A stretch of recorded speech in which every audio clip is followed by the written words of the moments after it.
एक गहरी रात और महल के अंदर अंधकार छाया हुआ था। बाहर तेज आंधी चल रही थी। कमरे में विजय सिंह गुस्से से भरा हुआ खड़ा था और मालिनी कमजोर अवस्था में बिस्तर पर पड़ी थी और उसकी गोद में एक नवजात बच्ची थी जिसके जन्म को अभी बस कुछ ही क्षण हुए थे। मालिनी, तूने फिर से मुझे धोखा दिया। मैंने बार बार साफ कहा था कि मेरे खून में सिर्फ एक बेटा ही होना चाहिए, कोई लड़की नहीं। विजय, ये बच्ची भगवान की देन है, इसे मत ठुकराओ। मुझे समझ नहीं आता कि तू इतनी बेरहमी क्यों दिखाता है। यह भी तुम्हारा ही खून है। भगवान की देन? धिक्कार है ऐसी देन पर। एक लड़की मेरा वारिस कैसे बन सकती है? नहीं, इस अपशकुनी को मैं अपने महल में नहीं रख सकता। नहीं विजय, जरा देखो इसे। ये बच्ची कितनी प्यारी और मासूम है। आखिर इस बच्ची का क्या कसूर जो इसे इतनी बड़ी सजा दे रहे हो? विजय सिंह बेहद क्रूरता से झपटकर बच्ची को मालिनी की गोद से छीन लेता है। मालिनी चीख पड़ती है, लेकिन विजय सिंह पर इसका कोई असर नहीं होता। वह बच्ची को लेकर महल से बाहर चला जाता है। गहरी रात। विजय सिंह घोड़े पर सवार होकर घने जंगल की ओर चला जाता है। कुछ समय बाद वह एक घने जंगल के बीच पहुंचता है। वहां एक सुनसान स्थान पर अपनी बच्ची को फेंक देता है। बच्ची पास के ही झाड़ी में गिरती है, जिस कारण उसे ज्यादा चोट नहीं लगती। अब कोई बोझ नहीं। विजय सिंह बिना मुड़े घोड़े पर सवार होकर वहां से तेजी से चला जाता है। जंगल में सिर्फ एक नन्ही जान की सिसकियां गूंजती हैं।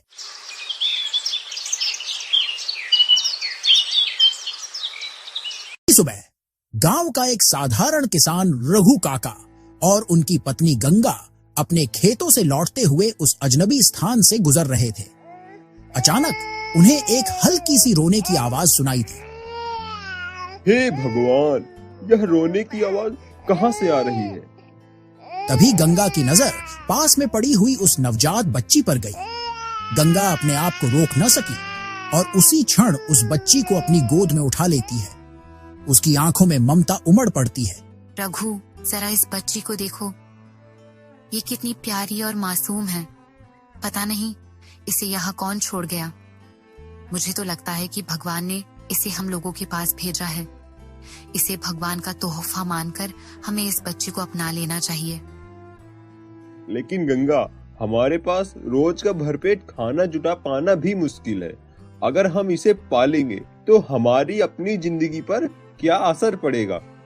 कभी कभी भगवान हमें ऐसी चुनौतियां देते हैं जिन्हें हमें स्वीकार करना ही पड़ता है। हमें इस मासूम बच्ची को अपना बनाना होगा। ठीक है गंगा, अगर भगवान की यही इच्छा है तो हम ऐसा ही करेंगे। इसके बाद वह दोनों उसे घर ले जाते हैं। वे लोग उस बच्ची का नाम सीमा रखते हैं। कुछ ही महीनों बाद महल में विजय सिंह का सपना भी पूरा हुआ। मालिनी ने इस बार एक पुत्र को जन्म दिया जिसका नाम अर्जुन रखा गया। कुछ वर्ष बाद सीमा और अर्जुन बड़े हो गए। एक तरफ सीमा थी जिसने संघर्षों से लड़कर खुद को काबिल बनाया। उसकी आंखों में वह चमक थी जो जीवन के हर संघर्ष से लड़ने की हिम्मत दिखाती थी। दूसरी ओर अर्जुन था जो बचपन से ही ऐशो आराम में पलता गया और उसके व्यवहार में घमंड तथा बेरहमी की छाप उतर गई। गांव में सुबह का समय। सीमा खेत में काम कर रही थी।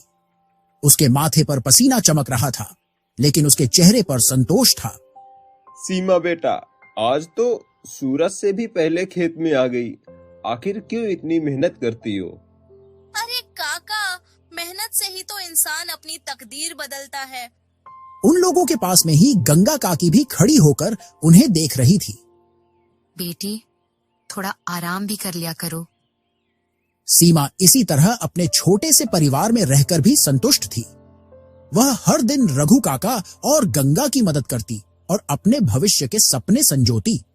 एक शाम गांव की चौपाल पर लोग चर्चा कर रहे थे। सीमा जैसी लड़की पूरे गांव में कोई नहीं है, इतनी समझदार और मेहनती। अरे सच कहा, एक तो वो पहले घर का सारा काम करती है, उसके बाद रघु काका के साथ खेत का भी सारा काम कर लेती है। अगर इसे सही मौका मिले तो यह बड़े बड़ों को पीछे छोड़ सकती है। सीमा इन बातों से अनजान थी, लेकिन किस्मत ने उसके लिए कुछ और ही सोच रखा था। महल के एक बड़े कक्ष में अर्जुन अपने दोस्त के साथ बैठा था। चारों ओर सोने चांदी की चमक और नौकरों की भाग दौड़ थी। पता नहीं लोग मेहनत क्यों करते हैं, जब हमारे पास सब कुछ बिना मेहनत के मिल सकता है। क्योंकि हर कोई तुम्हारी तरह राजकुमार नहीं होता। महल में अर्जुन का स्वभाव धीरे धीरे बदलता जा रहा था। उसे सत्ता का घमंड होने लगा था। एक दिन महल में विजय सिंह और अर्जुन के बीच बातचीत हो रही थी। पिताजी, मैं महल के सारे कामों के लिए एक सेविका चाहता हूँ। ठीक है पुत्र, तुम चिंता मत करो। मैं आज ही गांव से सबसे मेहनती लड़की को ढूंढ कर लाने का आदेश देता हूँ। फिर महल से कुछ सैनिक विजय सिंह के कहे अनुसार गांव से एक मेहनती लड़की की खोज में आते हैं। सुनो सुनो सुनो, इस सूचना को ध्यान से सुनो। आज इस गांव की किसी एक लड़की की जिंदगी बदल सकती है, क्योंकि राजकुमार अर्जुन ने गांव की सबसे मेहनती लड़की को महल में काम देने का फैसला किया है। यह सूचना सुनते ही गांव के सभी लोगों में खलबली मच जाती है। तभी सबके मन में एक साथ सीमा का नाम ही आता है। गांव के प्रत्येक व्यक्तियों के मुख से सीमा की प्रशंसा सुनकर वे लोग सीमा के घर की ओर चलते हैं। कुछ समय बाद वे लोग वहां पहुंचकर सबके सामने अपनी सूचना को विस्तार से बता देते हैं और सीमा जाने के लिए तैयार हो जाती है। तभी गंगा काकी चिंतित हो जाती है। सीमा, तू महल में जाएगी? हाँ माँ, मैं वहाँ जाकर भी मेहनत करूंगी और अपने स्वाभिमान से कभी समझौता नहीं करूंगी।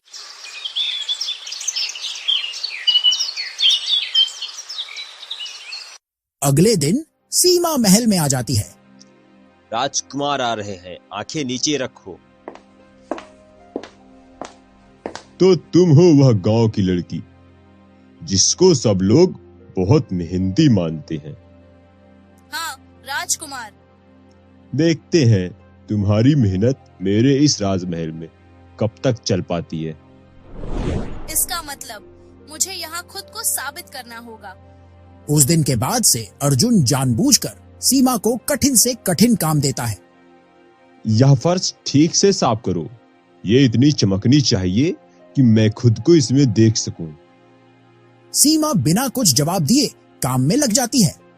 अर्जुन के जाने के बाद कुछ समय बाद मालिनी भी कुछ दूरी पर खड़े होकर सीमा को देखकर स्वयं से बोलती है, ये लड़की, इसकी आंखें कितनी जानी पहचानी सी लगती हैं। अगले दिन जब महल के आंगन में सीमा सफाई कर रही होती है तो अर्जुन एक सैनिक के साथ फिर से उसे परेशान करने आ जाता है। क्या हुआ गांव की लड़की, अभी से हार मान ली? अब तो महल से भागने का मन कर रहा होगा। राजकुमार, हार मानना मेरी आदत नहीं और अपने कर्तव्य से डरकर पीछे हटना मुझे आता नहीं। कर्तव्य से डरकर तो वे लोग पीछे हटते हैं जिनमें उन्हें निभाने की क्षमता नहीं होती। इसके बाद अर्जुन सीमा के मुंह से अपने प्रति ऐसी बात सुनकर वहां से गुस्से में चला जाता है। ये गांव की लड़की अपने आप को क्या समझती है कि ये कहीं की राजकुमारी है? आखिर मुझसे ऐसी बात करने की हिम्मत कैसे हुई इसकी? और जब से ये इस राजमहल में आई है तब से मुझे ऐसा क्यों लग रहा है कि ये कहीं मेरी जगह न ले ले। मुझे पता है ऐसा नहीं हो सकता, परंतु फिर भी मैं अपने इस अपमान का बदला तो लेकर ही रहूंगा। अर्जुन मन ही मन में सीमा के खिलाफ साजिश रचने लगता है। एक रात अर्जुन सीमा को महल की छत पर बुलाता है। सीमा, यहाँ से महल का नजारा कितना सुंदर दिखता है ना? हाँ, लेकिन मुझे नहीं लगता कि आपने मुझे सिर्फ यह दिखाने के लिए बुलाया है। तभी अर्जुन अचानक उसे जोर से धक्का देने की कोशिश करता है। सीमा थोड़ी सी लड़खड़ाई, लेकिन वह पहले से सावधान थी, तो आखिरी पल में उसने अपने आप को गिरने से बचा लिया। राजकुमार, ये आप क्या करने जा रहे थे? तभी यह सब एक सैनिक और मालिनी ने भी देख लिया। अर्जुन, ये तुमने क्या किया? अर्जुन सकपका जाता है। विजय सिंह भी वहां आ जाते हैं। अर्जुन, तूने एक लड़की पर हाथ उठाने की कोशिश की। सीमा की आंखों में आंसू हैं, लेकिन वह शांत रहती है। मुझे किसी की दया नहीं चाहिए राजा साहब, लेकिन यह सच सबके सामने आना चाहिए। मालिनी अचानक सीमा के पास आती है और उसकी कलाई को गौर से देखने लगती है। उसकी आंखों में थोड़े थोड़े आंसू भी आ जाते हैं। सीमा, ये वही निशान, ये मेरी बेटी है। महल के दरबार में सन्नाटा पसरा जाता है। मालिनी की आंखों में आंसू हैं। विजय सिंह स्तब्ध खड़े हैं। अर्जुन सिर झुकाए खड़ा है। सीमा भी भावुक है, लेकिन संयमित। राजा, ये हमारी ही बेटी है जिसे तुमने जन्म के बाद छोड़ दिया था। विजय सिंह के चेहरे पर पछतावे की छाया उभरती है। वह सीमा की ओर देखता है। सीमा की आंखों में आंसू छलक पड़ते हैं, लेकिन वह अपने स्वाभिमान को बनाए रखती है। राजा साहब, मैं सिर्फ एक किसान की बेटी हूँ। मुझे किसी महल की जरूरत नहीं। मुझे सिर्फ अपनी पहचान चाहिए। अर्जुन आगे आता है और पहली बार उसके चेहरे पर घमंड की जगह शर्मिंदगी दिख रही है। सीमा, मुझे माफ कर दो। मैं अपने घमंड में अंधा हो गया था। मुझे नहीं पता था कि तुम मेरी ही बहन हो। सीमा कुछ नहीं कहती, बस अर्जुन की आंखों में देखती है। तभी पास में खड़ी मालिनी अपने आंखों में आंसू लिए धीमी आवाज में सीमा से कहती है, अब ये महल तुम्हारा भी है बेटी। विजय सिंह सिर झुकाकर सीमा के पास आता है। सीमा, मैंने बहुत गलतियां की हैं। क्या तुम मुझे माफ कर सकोगी? सीमा एक पल के लिए चुप रहती है, फिर धीरे से कहती है, मैं माफ कर सकती हूँ, लेकिन भूल नहीं सकती। वहां पर उपस्थित सभी लोग मौन हो जाते हैं और मालिनी विजय सिंह की ओर देखती है। सीमा को उसकी पहचान से कोई दूर नहीं कर सकता। मुझे माफ कर दो मालिनी। अगर मैंने वर्षों पहले तुम्हारी बात मान ली होती तो आज सब कुछ ठीक होता। परंतु तुम चिंता मत करो, अब हमारी पुत्री पुनः हमारे पास लौट आई है। और हाँ पुत्री, आज से राजमहल तुम्हारा है। तुम ही हो इस विरासत की असली उत्तराधिकारी। आज से ये विरासत अनचाही नहीं रहेगी। पिताजी, जीवन में हर किसी को दूसरा मौका मिलता है। मैं जानती हूँ कि आप भी अपनी गलतियों से सीखेंगे और आगे बढ़ेंगे। उस दिन के बाद से सीमा अपनी विरासत को पा गई है, लेकिन वह घमंड और ऐश्वर्य के बजाय अपनी मेहनत और सच्चाई के लिए जानी जाएगी।